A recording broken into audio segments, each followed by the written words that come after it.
Welcome back, everyone. It's me, Mr. 4K Upscaler.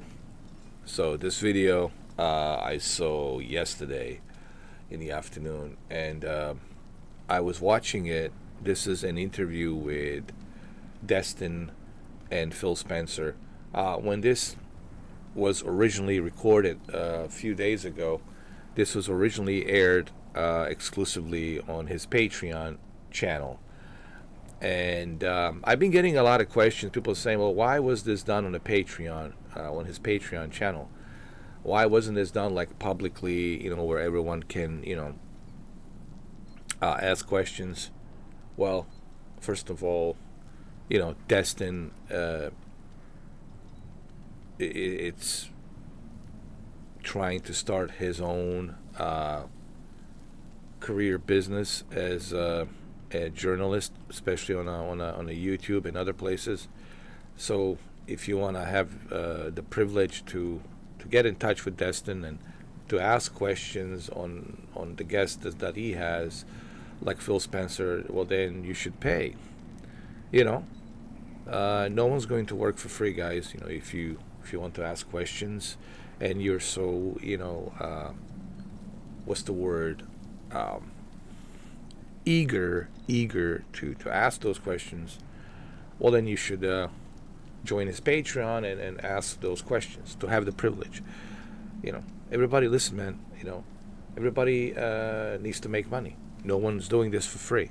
All right, I don't know on which planet do some of you live on, but you can't expect Destin to put this on a public chat for free and have everyone like hundreds and hundreds and thousands of people asking questions all at once, asking Phil Spencer. It's Patreons and those who truly want to ask. Well, if you really desired to ask Phil Spencer some serious questions about the Xbox, well, then you become a Patreon and then you go to his interview with Destin, and then Destin will pick and choose those questions. And then if your questions are fair enough, meaning that if your questions are not, with some profanity or with some ridiculous statements, then he will pick and choose your questions, and then your questions will show up. And that's exactly what he did here. On this part of the video, and this is the segment that I'm picking and choosing from, guys. On this video, I'm picking and choosing the important segments where some good questions were asked to Phil Spencer regarding the future of Xbox, etc., etc. So we're going to start first with this segment over here, where the questions was asked from his Patreons, Redefining Xbox fans, meaning Destin's Patreons were asking the question, what does it mean to be an Xbox fan? And honestly, it's such a ridiculous question to begin with. What does it mean to be an Xbox fan? What does it mean? It means you enjoy it. I mean, doesn't the question you're asking already answers itself? Either A, you like something, or you don't. What do you mean, what does it mean? What does it mean for me to wear these glasses? How do I redefine it? I like them. It's simple as that. I like wearing those glasses. It ends right there. Like, some of these questions is like, well, anyway, let's just listen to what was being asked, and then I will reply to it, okay?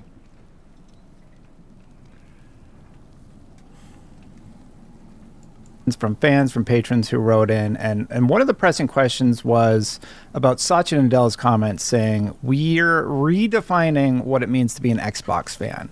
So, what does it mean to be an Xbox fan? Maybe you could define that for us. Yeah, let me start. It is my answer. Satya can talk about his answer. I'll just say, I don't think I get to define what it means to be a fan of Xbox, right? It's like, your experience in the platform is different than mine, is different from other players. So I think everybody builds their own personal connection to the platform.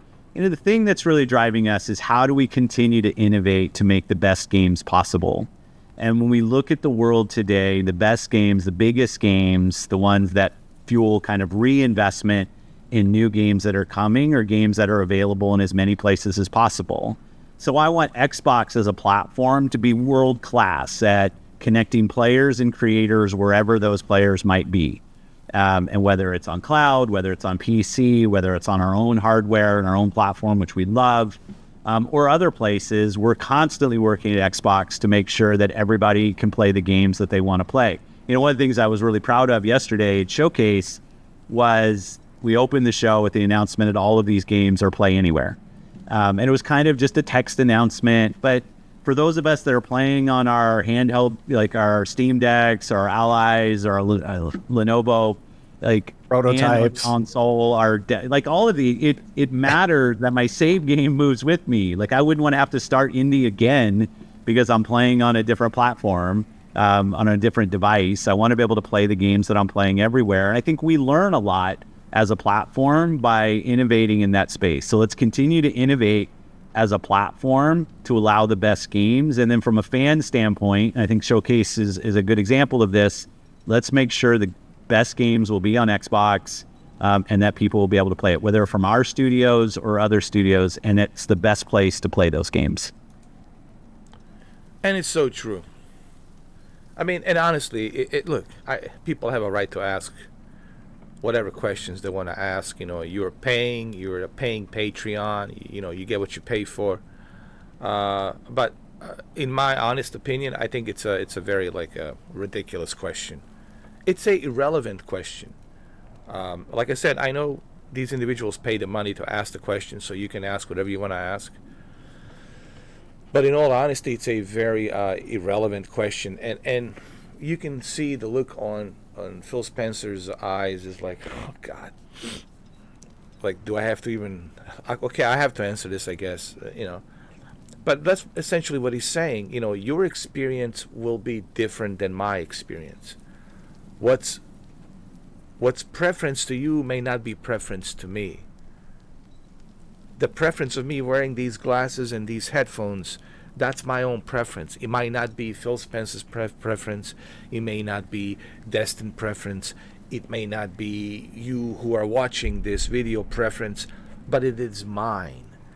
Like, I don't know why it's so difficult for people to understand this. Like, to be a fan of something, it's a personal preference, and it's different for everyone. So the question is kind of like irrelevant. I mean, honestly, to be honest, it's a very relevant question. But he did answer it in a very delicate way. He did say, hey, let me tell you from my experience. To me, I love the fact that I can play those games anywhere I want to play them. That's what it means for me. No matter where I go, I can take those games. Whether I'm playing Indiana Jones, I can go play it on my Li, I can play it on my whatever. I can take it with me, and soon enough you'll be able to play it on your LG television. You can already play on your Samsung, but now LG is coming up with their update for Xbox Game Pass. That's coming soon.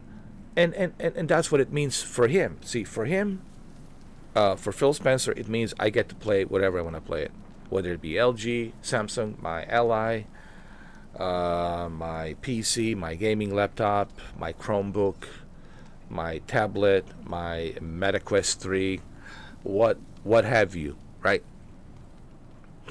And for him, that's what it means to be a Xbox fanboy. Now, for you, it might be something else, you know.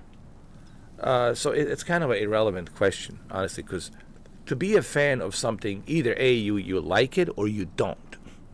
What do you mean what it means to be a fanboy of Xbox? I mean, either A, you like it or you don't. Either A, I like wearing these glasses and these headphones, or I don't. There's nothing there for me to ask any more questions. Either I like this or I don't. I like wearing these headphones and these glasses, or I don't. But it's my personal preference, so guess what? As long as I like it, that's all that matters. So he's asking Phil Spencer to justify what it means for him that he has Xbox. And Phil Spencer was like, I cannot justify that for you. That's something you need to justify for yourself. But anyway, let's continue. So there's another question here that also has been asked, and this is the one regarding, are all Xbox games going to PlayStation? Question mark. So this is another question. So I'm picking and choosing only the important questions. All right, so let's go.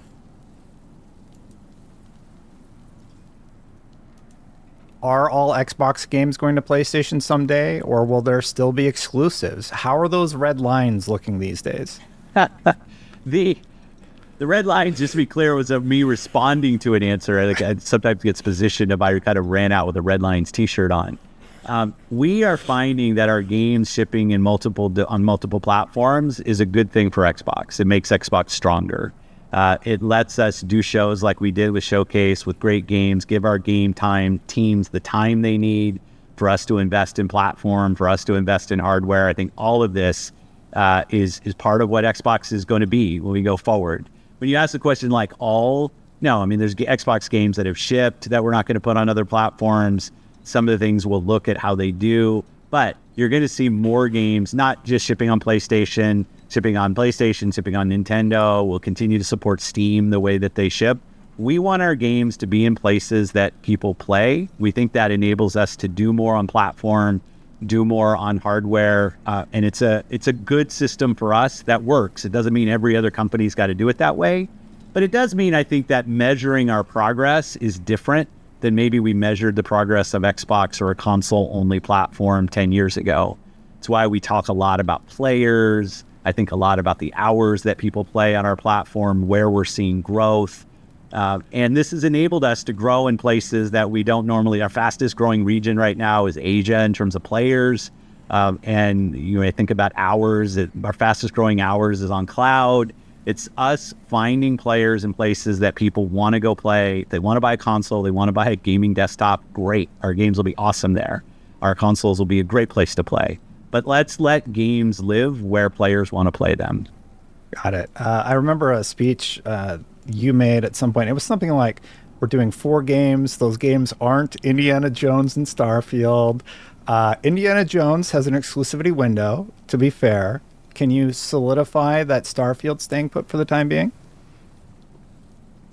No, I'm not. There's no specific game that this kind of goes back to my red line answer. Mm-hmm. There's no reason for me to put a ring fence around any game and say this game will not go to a place that it would find players, where it would have business success for us. What we find is we're able to drive a better business that allows us to invest in great game lineup like you saw. And that's our strategy, right? Our strategy is to allow our games to be available. Game Pass is an important component of playing the games on our platform.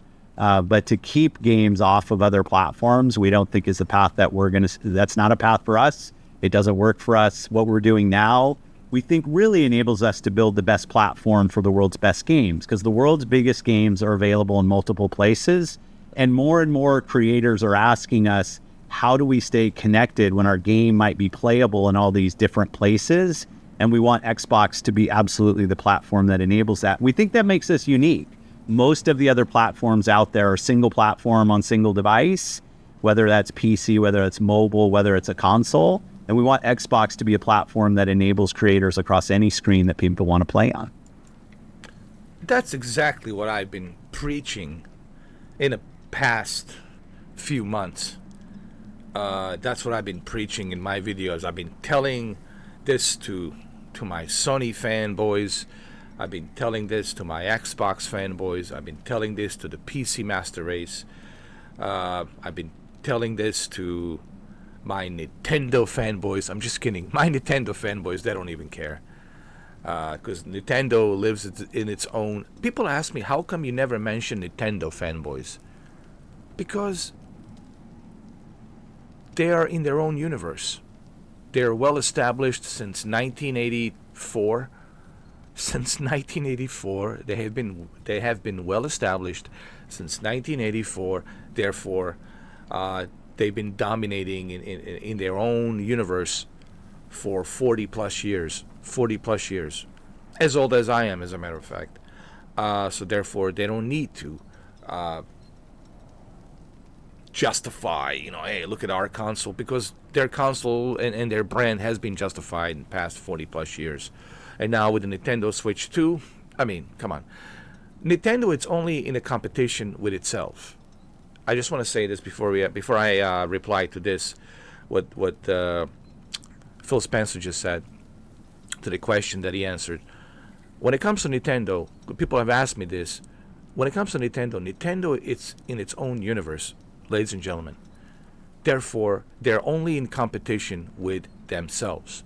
Nintendo is not in competition with anyone else other than themselves. They're like, how can we make Nintendo Switch 2 better than what we did with the original Nintendo Switch? How can we make Nintendo 64 better than what we already made it with the GameCube? And how can we make a GameCube better than what we already did with GameCube? So they made the V, new technology with the motion, with the V and the VU, etc., etc. So Nintendo has always been staying in its own lane and lived in its own universe. So, but the question that was asked here was about all of the Xbox games coming to a PlayStation. First of all, that's not true. Not all of them are coming to the Xbox. All right, he said there's certain games that will not be there, but there are others that they will be there. So they're cherry picking, choosing what games they want to give to Sony and what games they want to keep at the Xbox. Okay, so not all of the Xbox games are going to the PlayStation. But what he did answer and what he did clarify was what I've been clarifying to all of you, to all of my fanboys out there, all of the fanboys from all walks of life, whether you are with the blue team, green team, yellow team, red team, I don't care. Xbox, it's not focused mainly on consoles. Their main focus, it's not anymore on the consoles. It used to be 10 years ago with the Project Scorpio edition, with the Xbox One S, right? But those days are over. Those days are over, okay? Those days are long gone. This is a new era for Xbox. Xbox is all about service. They're like, how can we as a service with the Game Pass expand our business to everyone who wants to enjoy our service? And we do not want to put any boundaries and limitations to how people want to play our games. We want to give people a choice on how they want to play. Hey, you have a choice to play Indiana Jones on the Xbox, included with the Game Pass, and you can enjoy it there. But we also want to give you an opportunity to play it on the PlayStation, to see how you like it on the PlayStation. But just remember, there you will have to pay. Here you will not have to pay. So what they're trying to do, they're trying to expand as a business to create more revenue by expanding their business, by not putting any boundaries. Okay, and this is what I've been trying to tell people. And I think this is a great thing. I think this is amazing, and I think this is the best approach that they could have taken from a business perspective. All right, because if you look at PlayStation is kind of doing the same thing. If you look at their PlayStation Plus, and if you look at the God of War on the PC and all these other games going to the PC, you can tell that the PlayStation, it's also taking a different approach. You can tell based on the PlayStation Portal how they're focusing on a handheld as well, just like Microsoft is focusing on handheld. Okay, so you can see how they're like, both of these companies are kind of like trying to expand their business. I think that's what's going on right now. This is not to say that you're not going to see another Xbox. This is not to say that you're not going to see another PlayStation 6. What this is saying is, yeah, there will be another console. There will be also a handheld and some other devices that we're working on, maybe a VR. But what he's simply saying is, the times have changed. We as a company have evolved. We as a company have grown. Okay, and we as a company, we want to just focus on expanding our business rather than just focusing on selling a console. And this is what I try to tell people. When they bring the numbers of how many consoles were sold from PlayStation 5 versus how many consoles on the Xbox, and I try to tell people, stop looking at these numbers, because Microsoft is not focused on that. Microsoft is focused on bigger picture, and that is Xbox brand as a service, as a corporation. They want to expand their corporation, just like Amazon wants to expand their corporation, just like Netflix wants to expand their corporation. You've seen like how they're doing sports. Jake Paul, Tyson. Now they're doing the WWE, right? Sports events. It's not just a movie. So every company wants to grow and wants to evolve. So it's no different here, man. All right. And this confirms to what I have been saying. And this also confirms to what I have been saying about console war. It's over. And this is what my Sony fanboys don't seem to understand. Every time I mention this, they're like, well, what do you mean, console war, it's over? It's over, dude. Xbox is not in competition with PlayStation. PlayStation is not in competition with Xbox. And Nintendo, it's living in its own universe since 1984. PC has also lived in its own universe since the very first personal computer. Okay, so where's the console war? I don't see it. And that's why I emphasize on all of those videos that I've done, there is no more console war. It is over. And it's being clarified. It's being clarified by yours truly, Phil Spencer here. All right, so there's another question here that I think it's also Xbox losing identity. It makes me wonder, are these questions coming from PlayStation fanboys who are, secretly coming in on Destin Channel and as Patreons, and they want to ask these questions? Is Xbox losing its identity? I mean, let's first listen to what Phil Spencer has to say, and then I'm going to give my 2 cents on this. Because again, it's such an irrelevant question. I hear you. That makes absolutely perfect sense to me. I do think that some fans are a little concerned about how should I say it? Xbox losing its identity, maybe? What would you say to address those concerns from longtime fans? Well, one, I hear them. Right, I'm pretty active in our player base, and I'm active in the community. I listen. I think our identity will continue to evolve, which it frankly always has.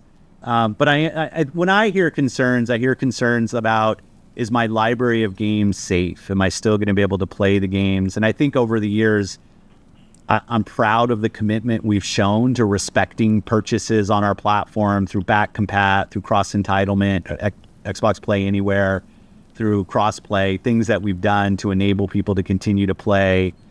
So I hear that when I think about I see the investments we're making in platform and how we want Xbox to show up in multiple places and your library to be available there. When I think about buy to stream, so if I buy a game, I'll be able to stream it to devices. Like, this is all about making sure that your library of games that you own on Xbox are playable in multiple places. So I'd say it's an evolution of our identity, but I believe it's an identity that this industry needs. When you think about where this industry is now and you see the challenges, the business challenges that are out there for many companies, that I think us keep making games more accessible to more people has just got to be front and center for us as an industry, so we continue to see great games that we've seen over the years. This video was made possible by patrons and YouTube members. If you'd like to support, you can go to patreon.com/plan to grow out. All right, so I want to say a few things about what was being asked, and Xbox losing identity. And I like how Phil Spencer has answered this question. And again, he answered it very delicately. Delicately, me, I would have probably answered a little bit differently, which I am going to answer it. Uh, just like it's such a irrelevant question. That's like asking. I'm trying to make some examples here. That's like asking. Uh, is PlayStation losing its identity? Well, what does that even mean? Identity. How do you define that identity? I mean, they're still a corporation. They still have a trademark brand. It's called PlayStation. Xbox still has its trademark brand. It's Xbox. So how are they losing its identity? What do you mean by that? But I know what they mean. They mean, oh, if all of your games or some portion of your games are going to be available on other platforms, so what does that mean? Does that mean that the Xbox has no more identity? So they're referring to exclusives. Again, here we go. And man, I have to beat these drums every single time. And the fanboys from both sides of the aisle, they don't get it. They don't get it. And it's really it would be. I mean, Phil Spencer, my hats off to you, how you handled this. But me, I would really have a difficult time. I would be very agitated trying to, answer these questions, because it's so tiring that you have to beat the same drums, beat the same drums. And I guess I have to beat the same drums. And what are those same drums that I've been beating? Look, there's no more console war. I mean, everyone is expanding their business.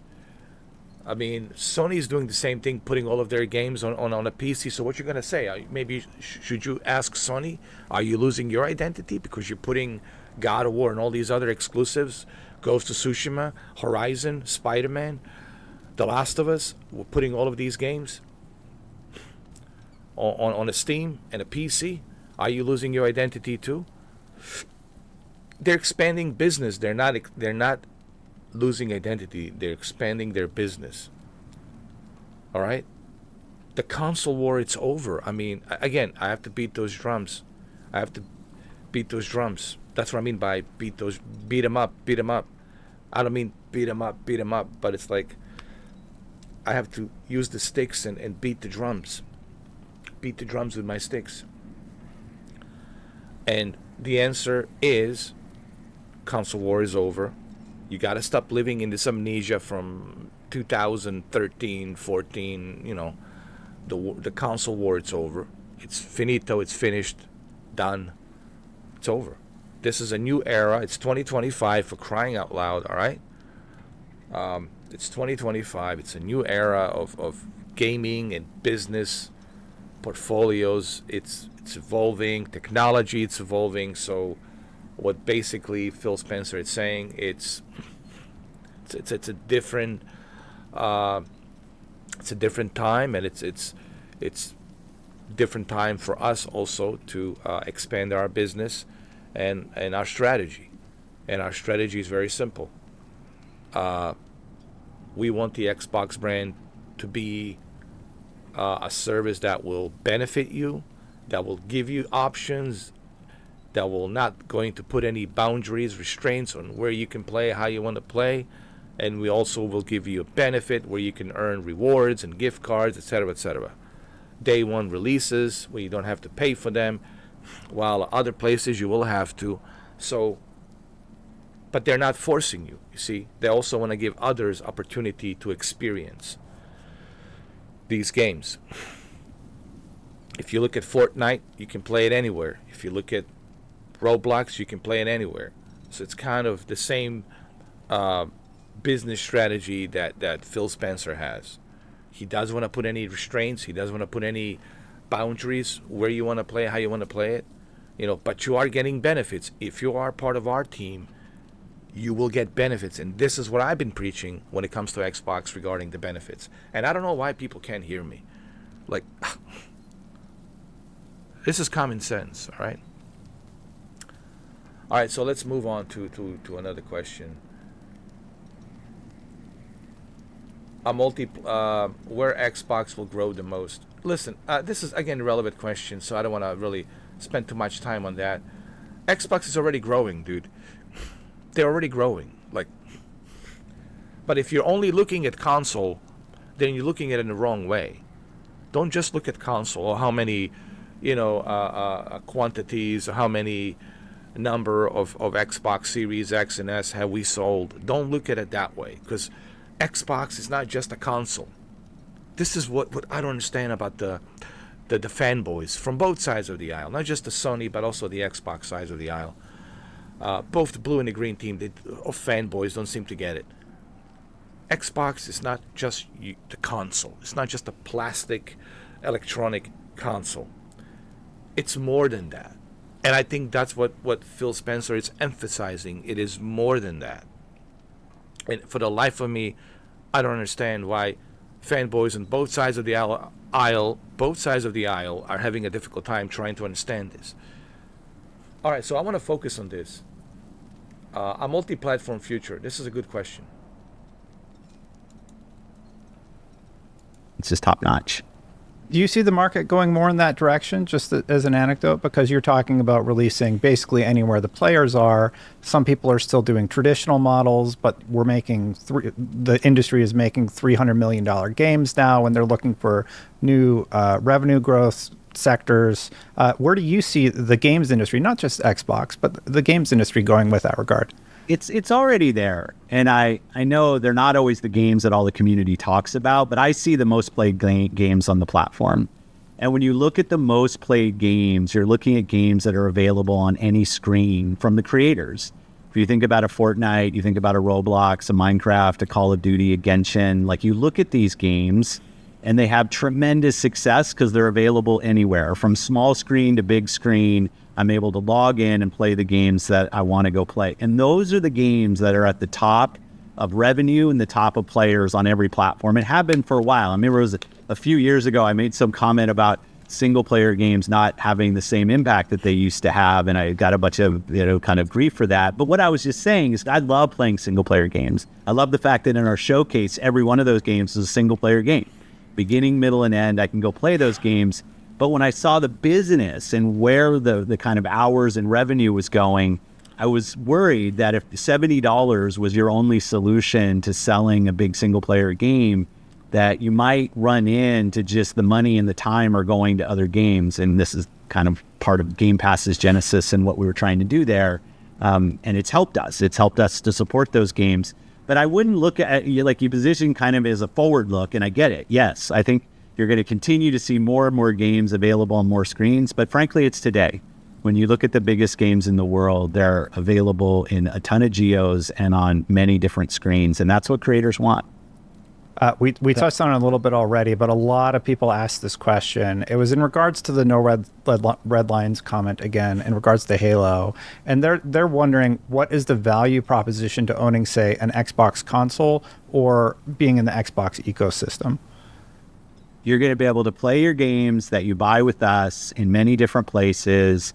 Your state, your save game. Quick story: a friend of mine who I work with, she's younger than I am. She never played the Gears game. So we're going through and playing Gears started on 1, we're now on 3. They're all co-op, so we're playing together. And the simple thing like logging in and seeing my save game from 2011 kind of populate, and I still get to go play. The experience that you're going to have on Xbox is we respect your progress on our platform, and the games that you own with us, we're going to make available in more places, whether it's buy to stream, and you can stream to the devices that are near you on console or PC. That, I think, that's our value proposition of Xbox. And on the hardware side, I want us to innovate and make the hardware the differentiator. We've got into this space where the differentiation on the hardware has gone down, and it's really been locked games that you've tried to make the identity of the hardware. I love when I see handhelds, when I see kind of unique things that hardware manufacturers do, and I want our hardware to compete on power and on innovation. So let's have our platform continue to innovate with services and the hardware work that we're doing, whether it's control, whether it's power, mobility, whatever it is that we're focused on. And let's have our games reach you as the person who's investing your time and your money in our games wherever you want to go play. I think that's our identity going forward. And it's working for us now. And I love the innovation that we're able to bring through doing that.